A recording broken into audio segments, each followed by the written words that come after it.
Vice President Johnson, Mr. Speaker, Mr. Chief Justice, President Eisenhower, Vice President Nixon, President Truman, Reverend clergy, fellow citizens.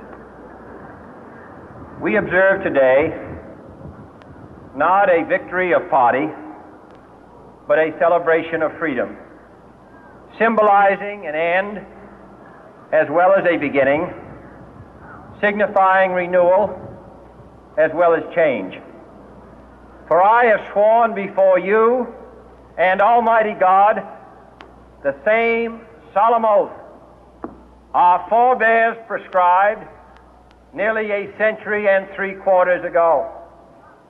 The world is very different now, for man holds in his mortal hands the power to abolish all forms of human poverty and all forms of human life.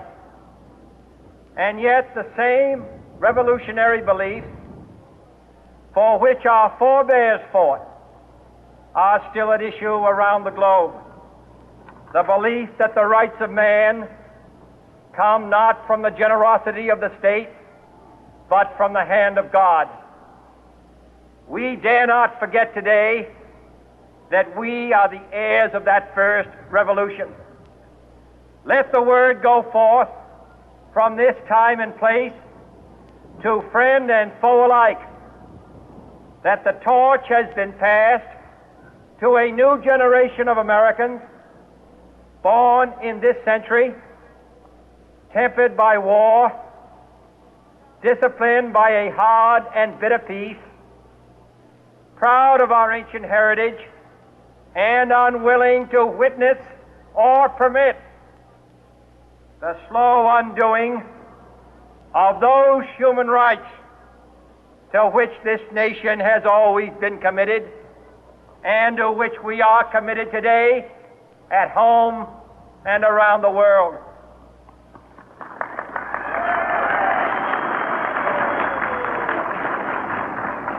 Let every nation know, whether it wishes us well or ill, that we shall pay any price, bear any burden, meet any hardship, support any friend, oppose any foe to assure the survival and the success of liberty.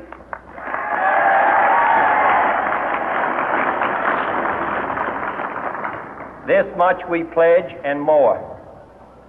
To those old allies whose cultural and spiritual origins we share, we pledge the loyalty of faithful friends. United, there is little we cannot do in a host of cooperative ventures. Divided, there is little we can do, for we dare not meet a powerful challenge at odds and split asunder. To those new states whom we welcome to the ranks of the free, we pledge our word that one form of colonial control shall not have passed away, merely to be replaced by a far more iron tyranny. We shall not always expect to find them supporting our view, but we shall always hope to find them strongly supporting their own freedom, and to remember that in the past, those who foolishly sought power by riding the back of the tiger ended up inside.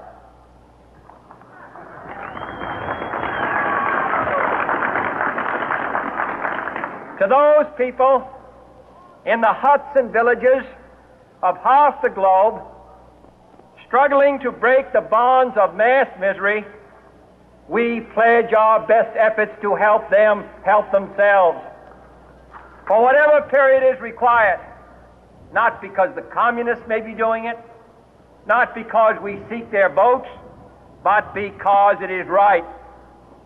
If a free society cannot help the many who are poor, it cannot save the few who are rich.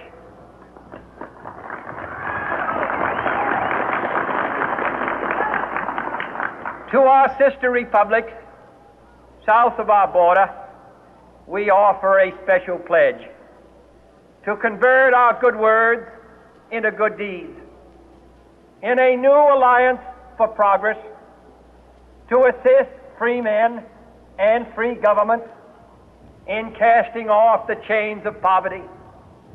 But this peaceful revolution of hope cannot become the prey of hostile powers.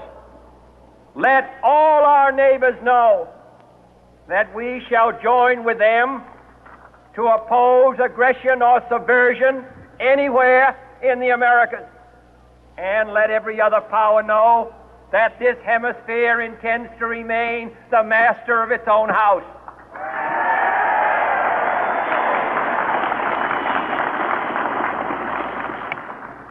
To that World Assembly of Sovereign States, the United Nations, our last best hope, in an age where the instruments of war have far outpaced the instruments of peace, we renew our pledge of support to prevent it from becoming merely a forum for invective, to strengthen its shield of the new and the weak, and to enlarge the area in which its writ may run.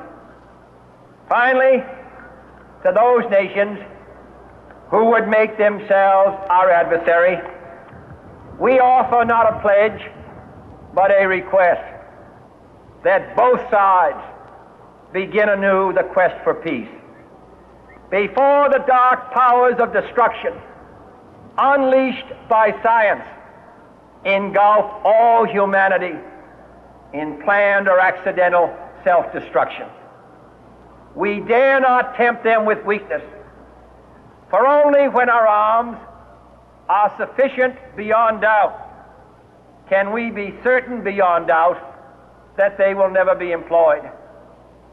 But neither can two great and powerful groups of nations take comfort from our present course, both sides overburdened by the cost of modern weapons, both rightly alarmed by the steady spread of the deadly atom, yet both racing to alter that uncertain balance of terror that stays the hand of mankind's final war.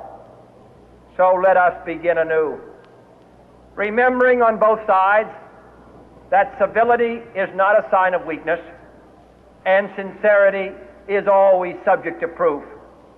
Let us never negotiate out of fear, but let us never fear to negotiate.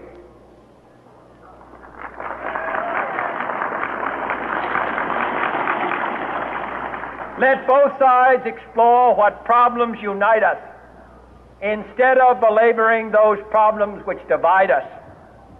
Let both sides, for the first time, formulate serious and precise proposals for the inspection and control of arms, and bring the absolute power to destroy other nations under the absolute control of all nations.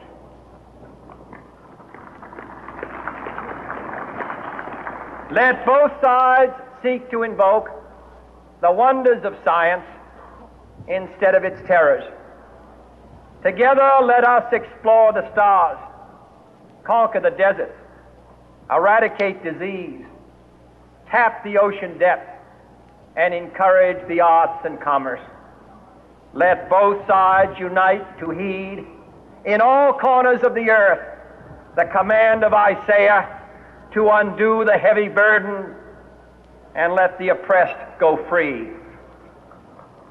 And if a beachhead of cooperation may push back the jungle of suspicion, let both sides join in creating a new endeavor, not a new balance of power, but a new world of law, where the strong are just and the weak secure and the peace preserved.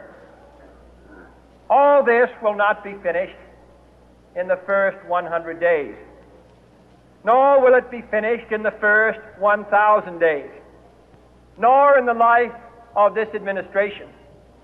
nor even perhaps in our lifetime on this planet. But let us begin.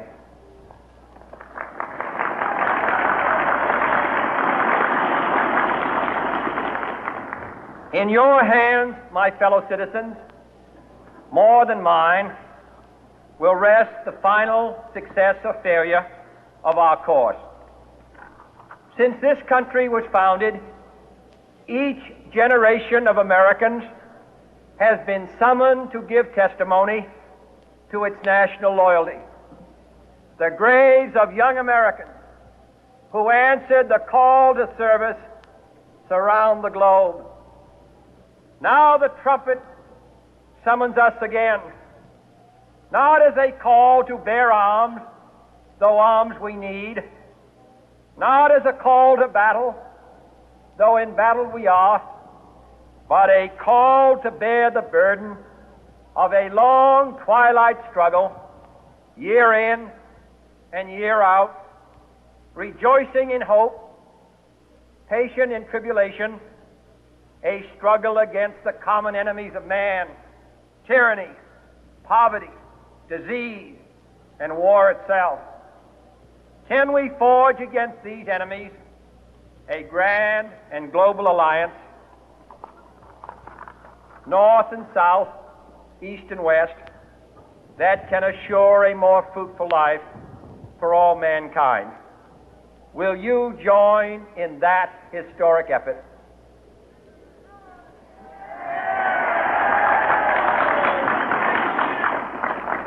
In the long history of the world, only a few generations have been granted the role of defending freedom in its hour of maximum danger.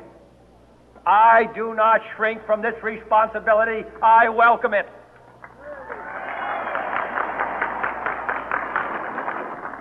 I do not believe that any of us would exchange places with any other people or any other generation. The energy, the faith, the devotion which we bring to this endeavor will light our country and all who serve it. And the glow from that fire can truly light the world.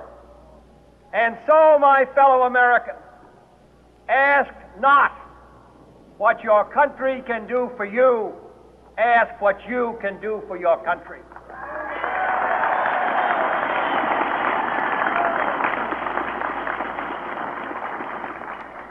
My fellow citizens of the world, ask not what America will do for you, but what together we can do for the freedom of man.